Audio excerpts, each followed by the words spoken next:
My name is Jake, and I've been driving a taxi in this city for over 20 years. One rainy October night, I received a call for a pickup at the old textile mill, a long-abandoned relic. It was an unusual request, but I needed the fare. When I arrived, I saw a figure standing in the shadows outside the gates. The man climbed into the backseat, and I noticed his pale skin and dark circles under his eyes.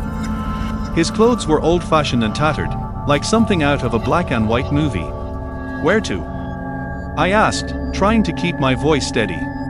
"Just drive," he whispered. I put the car in gear and pulled away from the mill. The rain was relentless, and the city turned into a blur of lights and shadows. The man was silent, his eyes fixed on something I couldn't see. I tried making small talk, but he didn't respond. There was something off about him that set my nerves on edge. Finally, I couldn't take it anymore. "Where exactly are we going?" I asked, glancing at him in the rearview mirror. "Home," he said, meeting my gaze with empty eyes. "Just keep driving." The city thinned out, and the buildings gave way to dark, empty fields.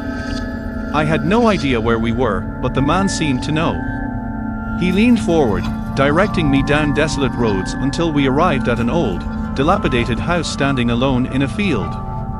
The place looked like it hadn't been inhabited in years, with broken windows and peeling paint. "This is it," he said, his voice barely more than a whisper. He got out of the car without another word and disappeared into the darkness. I watched him go, a chill running down my spine. Something about this place felt wrong, like a disturbed graveyard. I was about to drive away when I noticed an old, leather-bound book on the backseat. I picked it up and flipped it open. The first page was a diary entry dated October 16, 1924, exactly 100 years ago to the day.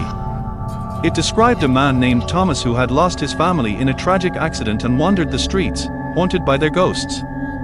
The last entry detailed his final journey home to join his family in death. My blood ran cold.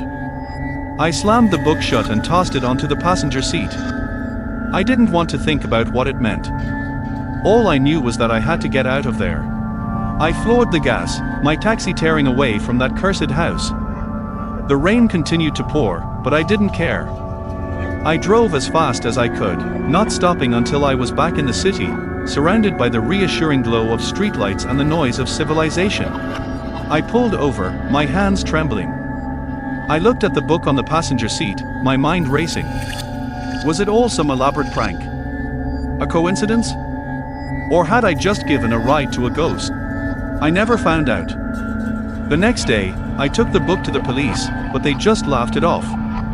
That night, the old house burned down, leaving nothing but ashes. I still drive my taxi, but I never take fares from the industrial district anymore. Some things are better left forgotten. And every October, when the rain starts to fall, I can't help but remember that night and the man with the empty eyes. My name is Jake, and I've seen a lot in my time as a taxi driver. But nothing haunts me more than that rainy October night when I gave a ride to a ghost.